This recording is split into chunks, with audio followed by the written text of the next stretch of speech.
Hello everyone, आज हम बात करेंगे टेस्ट आइडेंटिफिकेशन परेड की, जो कि हमारी सेक्शन 7 बीएसए में रेलेवेंट होती है। सेक्शन 7 जो होता है हमारे फैक्ट्स इशू के या फिर रेलेवेंट फैक्ट्स के जो इंट्रोडक्टरी या एक्सप्लेनेटरी फैक्ट्स होते हैं उनको एक्सप्लेन करता है। ये सेक्शन मैंने पिछली वीडियो में कवर कर रखा है, तो आप उसे जाके देख सकते हैं। तो हम बात करते हैं कि टेस्ट आइडेंटिफिकेशन परेड होता क्या है। तो जब कभी भी कोई क्राइम या कोई भी ऑफेंस कमिट होता है तो ये जाहिर सी बात है कि उस क्राइम को होते हुए या फिर उस ऑफेंस को कमिट होते हुए हमारे जो विटनेसेस होते हैं, यानी कि जिन लोगों ने उस क्राइम या उस ऑफेंस को होते हुए देखा है, तो वो पहचानते हैं कि क्रिमिनल कौन है और ऑफेंडर कौन है। फिर जब क्राइम या ऑफेंस कमिट हो जाता है तो इसकी रिपोर्ट जो होती है या इसकी एफआईआर जो होती है वो पुलिस थाने में दर्ज कराई जाती है। तो अगर हमारा जो क्राइम होता है या फिर ऑफेंस जो होता है वो कॉग्निजेबल होता है, यानी कि पुलिस जो होती है उसको अरेस्ट कर सकती है बिना मजिस्ट्रेट की परमिशन के, या फिर अगर नॉन कॉग्निजेबल भी होता है तब भी कोई इसमें हर्ज नहीं है। तो हमारी जो पुलिस होती है वो क्राइम को और उस ऑफेंस को जो होती है वो इन्वेस्टिगेट करती है। तो जब हमारी जो पुलिस होती है उस व्यक्ति को पकड़ के लाती है जिसके ऊपर ये इल्जाम होता है कि उसने क्राइम कमिट किया है, तो हमारे जो विटनेसेस जो होते हैं जिन्होंने उस क्राइम या उस ऑफेंस को देखा हुआ होता है, तो वो पुलिस जो होती है उनको भी लेके आती है और टेस्ट आइडेंटिफिकेशन परेड को जो है वो कराती है। तो हमारी जो पुलिस जो होती है वो 10-15 लोगों को उसी सेम स्टेचर के और सेम क्लोथ पहने हुए और सेम फेशियल एक्सप्रेशंस और फेशियल स्ट्रक्चर के लोगों को लेके आती है। इसका मतलब ये हुआ कि जैसे उनके दाढ़ी है तो वो उन बंदों को लेके आएंगे कई सारे कि जिनकी बियर्ड है और जिनके बाल हैं। तो ऐसे बंदों को जो होती है हमारी पुलिस जो होती है वो खड़ा कर देती है और हमारे किसी भी विटनेस को या फिर विटनेसेस को जो होती है वो उनको आइडेंटिफाई करवाती है। अब आप ये पूछोगे कि ऐसा क्यों करती है पुलिस कि सेम स्टेचर और सेम फिजिकल अपीयरेंस और सेम फेशियल एक्सप्रेशन या फिर फेशियल फीचर्स और कैरेक्टरिस्टिक्स वाले बंदों को ही पुलिस क्यों लाती है? तो वो पुलिस हमारी इसलिए लाती है ताकि जो हमारी टेस्ट आइडेंटिफिकेशन परेड जो है वो फेयरली लीगली हो सके। क्योंकि अगर हमारा जो क्रिमिनल जो है या फिर ऑफेंडर जो है उसकी बियर्ड है, उसके हेयर्स हैं सिर पर, या फिर उसका कोई भी एक फेशियल फीचर है, तो अगर पुलिस हमारी जो होती है वो उसको ऐसे किसी भी बंदे को लेके आ जाती है जिसके ऊपर इल्जाम लगाया गया है, हालांकि उसने क्राइम कमिट नहीं करा गया है, तो विटनेस जो है वो अपनी मेमोरी की बजाय उस चीज को आइडेंटिफाई करेगा कि उसका कोई फेशियल एक्सप्रेशन है, कोई उसका फेशियल कैरेक्टरिस्टिक है। तो हमारा जो विटनेस जो होगा वो फेयरली अपनी मेमोरी से उसको आइडेंटिफाई नहीं कर पाएगा, जबकि उसके फीचर उसके जो मेमोरी में जो है उसके जरिए उसको आइडेंटिफाई करेगा। तो ये चीज जो होगी हमारी फेयरली कमिट नहीं हो पाएगी और लीगली भी इसको वैलिड नहीं माना जाएगा। तो इसलिए हमारी जो पुलिस जो होती है वो same stature, same facial expression और फिजिकल अपीयरेंस के बंदों को लाती है, जैसे कि सेम हाइट, सेम वेट। तो सिंपली अगर मैं आपको बताऊं तो टेस्ट आइडेंटिफिकेशन परेड में जो होता है वो पुलिस जो होती है 10-15 लोगों को लेके आती है, उसमें एक्यूज्ड को मिक्स कर देती है और हमारे विटनेसेस जो होते हैं उस क्रिमिनल या उस ऑफेंडर का पता लगाते हैं कि किसने क्राइम कमिट करा था या किसने ऑफेंस किया था। तो ये जो चीज होती है टेस्ट आइडेंटिफिकेशन परेड, उसमें जो विटनेस जो आइडेंटिफाई करता है या फिर जो भी कहता है बोलता है उसकी जो स्टेटमेंट जो होती है वो रिकॉर्ड कर ली जाती है। तो आइए अब जानते हैं कि हमारी टेस्ट आइडेंटिफिकेशन परेड का मकसद क्या होता है, यानी कि इसका पर्पस क्या है। तो इसका पहला पर्पस ये होता है कि हमारा जो इन्वेस्टिगेशन ऑफिसर जो होता है, जो हमारी पुलिस होती है, जो हमारे क्राइम या ऑफेंस को इन्वेस्टिगेट करती हुई होती है, तो वो उसको ये पता लगता है टेस्ट आइडेंटिफिकेशन परेड कराने से कि हमारा जो इन्वेस्टिगेशन जो है वो सही दिशा में जा रहा है। फॉर एग्जाम्पल, अगर पुलिस जो है किसी और बंदे को पकड़ लेती है और हालांकि उसने क्राइम नहीं करा है, अब जब हमारी टीआईपी कंडक्ट होती है तो हमारा जो विटनेस जो होता है वो किसी दूसरे बंदे को आइडेंटिफाई करता है, तो इससे ये पता लगेगा कि हमारी जो इन्वेस्टिगेशन है वो सही दिशा में नहीं जा रही है। लेकिन अगर हमारी पुलिस सही बंदे को पकड़ती है और विटनेस भी उसको इंश्योर कर देता है कि हाँ भाई यही बंदा है, एक्यूज्ड जो है या फिर जिसने क्राइम या ऑफेंस करा है वो यही है, तो इससे पुलिस को यह पता लगता है कि हमारा जो इन्वेस्टिगेशन है वो सही दिशा में जा रहा है। इसका दूसरा पर्पस ये है कि हमारी जो टीआईपी जो होती है वो रिकॉर्ड जब करी जाती है तो उसको विटनेस के एज अ प्रीवियस स्टेटमेंट लिया जाता है। हमारे ट्रायल स्टेज पे। तो जब हमारे ट्रायल स्टेज पे डॉक आइडेंटिफिकेशन होता है, यानी कि जब मजिस्ट्रेट के सामने हमारा जो विटनेस जो होते हैं वो जो क्रिमिनल जो होता है, ऑफेंडर जो होता है, उसको पहचानते हैं कि हाँ भाई इसने क्राइम करा है, तो उसका जो डॉक आइडेंटिफिकेशन जो होता है वो हमारी टीआईपी से कोरोबरेट कर दिया जाता है, यानी कि उसको एंश्योर कर दिया जाता है कि हाँ यही बंदा है जिसने क्राइम या ऑफेंस किया है। तो विटनेस जो है हमारा क्रिमिनल या ऑफेंडर को पहचानता है टीआईपी में भी और डॉक आइडेंटिफिकेशन में भी। लेकिन टीआईपी जो है वो हमारी इन्वेस्टिगेशन स्टेज पे होती है और डॉक आइडेंटिफिकेशन जो होती है वो हमारी ट्रायल स्टेज पे होती है। और जो हमारा डॉक आइडेंटिफिकेशन है वो टीआईपी जो है उसको एंश्योर करता है, उसको कोरोबरेट करता है अंडर सेक्शन 160 BSA। और इसका तीसरा पर्पस ये होता है कि अगर हमारी टीआईपी कंडक्ट ना कराई जाए और सीधे डॉक आइडेंटिफिकेशन ट्रायल स्टेज पे कराया जाए, तो क्राइम के बीच में और ट्रायल डॉक आइडेंटिफिकेशन की स्टेज पे जो होता है बहुत सारा समय जो है वो बीत चुका होता है। तो इससे जो हमारे विटनेस जो होता है उसकी मेमोरी बहुत फेड हो जाती है। तो हम ये इंश्योर नहीं कर सकते ट्रायल स्टेज पे जब डॉक आइडेंटिफिकेशन होता है कि हमारे विटनेस ने सही पहचाना है या गलत पहचाना है। हालांकि वो एक दूसरा इशू है, उसमें तो अगर खाली डॉक आइडेंटिफिकेशन भी अगर कराई जाती है, टीआईपी कंडक्ट नहीं कराई जाती है, तब भी हमारी डॉक आइडेंटिफिकेशन रिलेवेंट होती है। लेकिन उसको जो है दूसरे एविडेंसेस के साथ, दूसरे रेलिवेंट फैक्ट्स के साथ जो होता है उसको कोरोबरेट करा जाता है, उसको एंश्योर करा जाता है कि हाँ वाकई में ये बंदा है जिसने क्राइम या ऑफेंस करा है। तो अगर हमारा डॉक आइडेंटिफिकेशन जो होता है तो उसमें जो डिफेंस का जो काउंसिल होता है या फिर डिफेंस एडवोकेट जो होता है तो वो ये प्ली लेता है हमारी कोर्ट में कि भाई इतना समय तो बीत गया है, तो हमारा जो विटनेस जो है उसका जो आइडेंटिफिकेशन है वो रिलायबल नहीं होगा हमारी कोर्ट में, उसकी एविडेंशियरी वैल्यू जो होगी बहुत लो होगी। तो ये सवाल ना उठाया जा सके हमारी कोर्ट में ट्रायल स्टेज पे डॉक आइडेंटिफिकेशन के समय, इसलिए हमारे इन्वेस्टिगेशन ऑफिसर्स जो होते हैं वो टीआईपी को कंडक्ट कराते हैं ताकि उसकी मेमोरी भी फिल्ड नहीं होगी। जब जैसे ही क्राइम होता है वैसे ही उसको अरेस्ट कर लिया जाता है, फिर हमारा विटनेस जो है उसको पहचान लेता है। तो ये चीज हमारी जो होती है डॉक आइडेंटिफिकेशन को कोरोबरेट कर देती है और हमारा डिफेंस ये भी प्ली नहीं ले सकता कि काफी समय बीत चुका है क्राइम और ट्रायल की स्टेज में।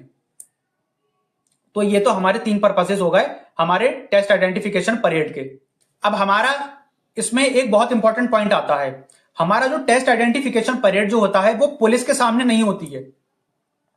पुलिस के सामने इसलिए नहीं होती है क्योंकि हमारे पुलिस के सामने जो कोई भी स्टेटमेंट अगर हमारा विटनेस देता है तो वो रिलायबल नहीं होती है, क्योंकि सेक्शन 162 सीआरपीसी या फिर सेक्शन 181 बीएनएसएस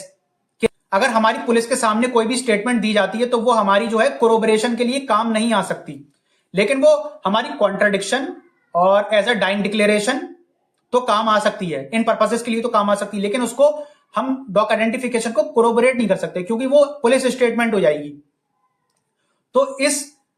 एरर को हटाने के लिए या फिर इस डाउट को हटाने के लिए हमारी जो टेस्ट आइडेंटिफिकेशन परेड जो होती है वो हमारी एग्जीक्यूटिव मजिस्ट्रेट या फिर जुडिशियल मजिस्ट्रेट या फिर कोई भी प्राइवेट पर्सन के सामने कराई जाती है। तो जब हमारी ये 3 लोग में से कोई भी अगर टेस्ट आइडेंटिफिकेशन परेड के समय मौजूद होता है तो वो स्टेटमेंट इन लोगों को दी जाती है, जुडिशियल मजिस्ट्रेट, एग्जीक्यूटिव मजिस्ट्रेट या फिर किसी भी प्राइवेट पर्सन। तो हमारी जो स्टेटमेंट इन लोगों को जब दी जाती है तो हमारी जो स्टेटमेंट जो होती है वो कोरोबरेट कर सकती है। तो जब हमारी टीआईपी जो होती है वो इन तीनों में से किसी भी एक के अंडर कमिट की जाती है, इन लोगों को जब स्टेटमेंट दी जाती है तो हमारी टीआईपी की स्टेटमेंट जो होती है डॉक आइडेंटिफिकेशन को कोरोबरेट कर सकती है। तो अगर सिंपल भाषा में मैं आपको बताऊं तो हमारी टीआईपी कंडक्ट तो इन्वेस्टिगेशन ऑफिसर के द्वारा कराई जाती है, यानी कि सारे अरेंजमेंट तो वही करता है, लेकिन जो टीआईपी कराई जो जाती है वो हमारे एग्जीक्यूटिव मजिस्ट्रेट, जुडिशियल मजिस्ट्रेट या फिर प्राइवेट पर्सन के अंडर कराई जाती है। यानी कि जो टीआईपी की स्टेटमेंट जो होती है, जो हमारा विटनेस करता है, वो हमारे ये 3 लोग रिकॉर्ड करते हैं और ये 3 लोगों को ही विटनेस हमारी स्टेटमेंट देता है। और यही चीज हमारी evidentiary value of the TIP को भी बताता है, क्योंकि हमारी जो टीआईपी जो होती है वो इन 3 बंदों के अंडर कराई जाती है, एग्जीक्यूटिव मजिस्ट्रेट, जुडिशियल मजिस्ट्रेट या फिर प्राइवेट पर्सन। तो अगर हमारी टीआईपी जो होती है इन लोगों के अंडर कराई जाती है तो वो एज अ कोरोबरेशन काम करती है हमारी ट्रायल स्टेज पे डॉक आइडेंटिफिकेशन के टाइम। और कोरोबरेशन जो होता है वो अंडर 160 बीएसए में होता है। और हमारे एज अ कॉन्ट्राडिक्शन भी काम कर सकती है कि अगर डॉक आइडेंटिफिकेशन में वो किसी और को कह रहा है कि नहीं भाई ये अलग है बंदा जिसने क्राइम करा है, और टेस्ट आइडेंटिफिकेशन में किसी और को कह रहा है, तो ये कॉन्ट्राडिक्ट कराने के लिए भी यूज होती है। और ये कॉन्ट्राडिक्ट कराने के लिए यूज होती है हमारे सेक्शन 148 बीएसए में। और हमारी जो टीआईपी जो होती है ये एक सब्सटेंटिव पीस ऑफ एविडेंस नहीं होती है, ये सिर्फ कोरोबोरेशन या फिर कॉन्ट्रडिक्शन के ही काम में आती है हमारे डॉक आइडेंटिफिकेशन को मतलब एंश्योर करने के लिए। तो ये इसकी हमारी एविडेंशियरी वैल्यू है। अब एविडेंशियरी वैल्यू में एक चीज और फॉल करती है, हमारी जो डॉक आइडेंटिफिकेशन जो होती है वो हमारे सेक्शन 7 बीएसए में रेलिवेंट होती है, क्योंकि वो आइडेंटिफिकेशन ऑफ अ पर्सन कर रही है, तो इसलिए वो सेक्शन 7 बीएसए में रेलिवेंट होती है। लेकिन फॉर एग्जांपल अगर हमारी टीआईपी कंडक्ट नहीं होती है और सीधे हमारा डॉक आइडेंटिफिकेशन करा दिया जाता है, तो इसका ये मतलब बिल्कुल नहीं है कि हमारी डॉक आइडेंटिफिकेशन को जो है उसको एब इनिशियो रिजेक्ट कर दिया जाएगा, यानी कि उसको पर से रिजेक्ट कर दिया जाएगा, ऐसा बिल्कुल नहीं है। हमारी डॉक आइडेंटिफिकेशन जो होगी वो तब भी रेलिवेंट और एडमिसिबल होगी हमारी कोर्ट में। लेकिन जो हमारा क्वेश्चन मार्क जो होगा कोर्ट में, जो हमारा जो सवाल होगा, जो हमारा डाउट होगा, वो बस उसकी डिग्री ऑफ रिलायबिलिटी को लेके होगा, यानी कि ये किस हद तक हमारा जो डॉक आइडेंटिफिकेशन जो है वो सही जा रहा है। अब ये जो चीज होती है ये हमारे आगे ट्रायल स्टेज में जाके पता लगता है, जब हमारे और एविडेंसेस आते हैं और आर्ग्यूमेंटेशंस आती हैं, तो वो जब हमारे डॉक आइडेंटिफिकेशन को कोरोबोरेट करती हैं और हमारे चेन ऑफ सर्कमस्टेंशियल एविडेंसेस को पूरा करती हैं, तब जाके हमें पता लगता है कि एक्यूज्ड जो है उसी ने ही क्राइम किया है या फिर एक्यूज्ड जो है उसने क्राइम नहीं किया है। तो ये था हमारा evidentiary value of the TIP का पार्ट।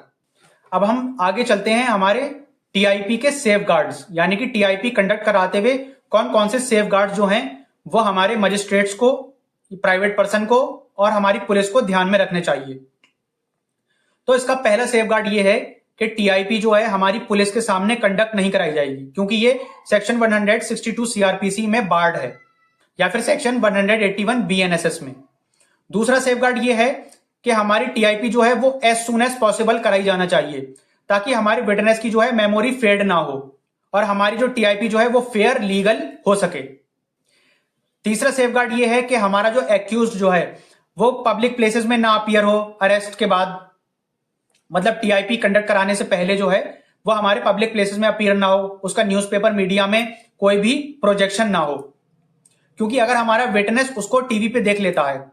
हमारा जो एक्यूज्ड है, तो जब उसको टीआईपी कंडक्ट करने के वक्त जब उसको लेके आया जाता है, तो वो उसके बेसिस पे, जो उसने टीवी पे देखा है, मीडिया पे देखा है, न्यूज़पेपर में देखा है, उसके बेसिस पे उसको आइडेंटिफाई करेगा, ना कि उस बेसिस पे जो उसने क्राइम सीन पे जिस बंदे को देखा था। तो हो सकता है पुलिस किसी भी भाई बंदे को एज ए एक्यूज बना के लेके आ जाए, अरेस्ट कर ले, और हालांकि क्राइम किसी और ने करा हो, तो हमारा तो विटनेस जो होगा वो तो भाई उसी को आइडेंटिफाई करेगा जिसे उसने टीवी पे देखा है, क्या पता उसको ना आइडेंटिफाई कर पाए वो। तो इसलिए जो हमारा जो एक्यूज है वो रोका जाता है मीडिया, पब्लिक प्लेसेस और न्यूज़पेपर में अपीयर होने से। इसका जो चौथा सेफगार्ड है वो ये है कि हमारा जो एक्यूज जो है उसको उसके ऊपर कोई भी मार्क ना लगाया जाए या फिर उसको दूसरे कपड़े ना पहनाए जाएं, ताकि वो अब और लोगों से अलग दिखे, बल्कि सब लोगों को सेम स्टेचर के होना चाहिए, सारे सेम हाइट के, सेम वेट के और सेम फेशियल कैरेक्टरिस्टिक्स और फीचर्स के होना चाहिए। जैसे दाढ़ी है तो दाढ़ी भी है, कोई फेशियल फीचर है तो वो भी होना चाहिए, और सिर के बाल है तो वो भी हैं, और सबको एक जैसे कपड़े पहने हुए होना चाहिए। तो ये जो है हमारा सेफगार्ड जो है इन्वेस्टिगेशन ऑफिसर लेगा। और इसका पांचवा सेफगार्ड ये है कि फॉर एग्जांपल हमारे एक्यूज्ड की अगर बियर्ड है, तो हमारी जो टीआईपी जो होगी, पहले तो उसको सारे लोगों की बियर्ड जो होगी होना चाहिए कि सब लोगों की बियर्ड है, तो विटनेस हमारा उसको आइडेंटिफाई करेगा। फिर उनकी जो बियर्ड होती है उसको कवर कर दिया जाएगा, किसी भी क्लॉथ से, किसी भी मास्क से कवर कर दिया जाएगा, फिर हमारा विटनेस दोबारा से उसको आइडेंटिफाई करेगा। तो ये दोनों चीज हमारी रिकॉर्ड होंगी। और इसका लास्ट सेफगार्ड ये है कि हमारा जो विटनेस है उसकी भी सेफ्टी का ध्यान रखा जाएगा, यानी कि जब ये 9-10 लोग या जितने भी लोग खड़े होंगे एक्यूज्ड को मिक्स करके, तो हमारा जो एक्यूज जो है हमारे विटनेस को नहीं देख पाए तो उसको अलग खड़ा कराया जाएगा, हमारे विटनेस को आइडेंटिफाई करने के लिए दूर से उसको आइडेंटिफाई करेगा, या फिर अगर पास से भी करेगा तो ऐसे उसको रखा जाएगा कि एक्यूज उसको देख ना पाए, क्योंकि इससे ये इसलिए करा जाता है ताकि एक्यूज जो है उसको इन्फ्लुएंस कर सकता है। मतलब जो क्रिमिनल जो होता है, जो ऑफेंडर जो होता है, वो हमारे विटनेस को इन्फ्लुएंस कर सकता है उसको आइडेंटिफाई करने से। क्योंकि कभी कभी ऐसा भी होता है कि हमारी जो पुलिस जो होती है या फिर कोई और जो होता है, उनको पैसे या फिर उनको ब्राइबरी दे दबा के जो होते हैं अपने प्लांटेड एक्यूज खड़े कर देते हैं उधर, और उनको पैसे दे दबा के कहते हैं भाई तुम कह दो कि मैंने ये क्राइम करा है, ताकि और उन्हें उसके बदले में कोई दूसरी चीज उनको फायदे में दे देते हैं कि हम तुम्हें जल्दी छुड़वा देंगे या फिर हम तुम्हारा ये भला कर देंगे, ये एडवांटेज देंगे। तो ये चीज को हटाने के लिए, ये एरर, ये डाउट को हटाने के लिए हमारे विटनेस को जो है वो दूर खड़ा करा जाता है हमारे टीआईपी कंडक्ट करने के वक्त। अब इसके कुछ केसेस हैं वो आप अपने नोट कर सकते हैं। तो पहला केस है दाना Yadav versus state of Bihar 2002 supreme court. इसमें यह हेल्ड हुआ था कि अगर हमारी टीआईपी कंडक्ट नहीं कराई गई और सीधे डॉग आइडेंटिफिकेशन ट्रायल स्टेज पे करा दिया गया, तो हमारी जो डॉग आइडेंटिफिकेशन की जो प्रोबेटिव वैल्यू होगी, जो एविडेंशियरी वैल्यू होगी, वो बहुत लो होगी। तो इस केस में ये कहा गया था। हालांकि इसके एक्सेप्शंस भी हैं, आप इस केस को पूरा जाके पढ़ सकते हैं। एक केस और है Amarnath Jha versus Nandi Kishore Singh 2018 supreme court, और इसी का ही सिमिलर केस है Ashwini Kumar versus state of Punjab 2015 supreme court. तो इन दोनों केसेस में ये हेल्ड हुआ था कि ये हमारा रूल ऑफ प्रूडेंस है कि हमारे जो डॉग आइडेंटिफिकेशन जो है उसकी प्रोबेटिव वैल्यू जो होगी वो जनरली लो होगी अगर हमारी टीआईपी कंडक्ट नहीं कराई गई है तो। लेकिन ये हमारा रूल ऑफ लॉ है कि हमारी जो डॉग आइडेंटिफिकेशन है वो तब भी रिलायबल होगी, तब भी एडमिसिबल होगी अगर हमारी टीआईपी नहीं कराई गई है। तो ये चीज हमारे इन दोनों केसेस में हेल्ड हुई थी। So thank you very much for watching this video. ये था हमारा टेस्ट आइडेंटिफिकेशन परेड का एक छोटा सा वीडियो। तो अगर आपको टेस्ट आइडेंटिफिकेशन परेड का कंसेप्ट बिल्कुल क्लियर हो तो आप इस वीडियो को लाइक करिए, शेयर करिए और मेरे चैनल लॉ बॉस को सब्सक्राइब करिए। और कमेंट सेक्शन में ये भी बताइए कि आप और किन टॉपिक्स पर वीडियो देखना चाहते हैं, या फिर आपके कोई डाउट्स हैं या फिर आपके कोई क्वेश्चंस हैं तो वो भी आप कमेंट सेक्शन में पूछ सकते हैं। मैं उनका रिप्लाई करने की कोशिश करूंगा। सो यस, मिलते हैं दूसरे वीडियो में। तब तक के लिए गुड बाय।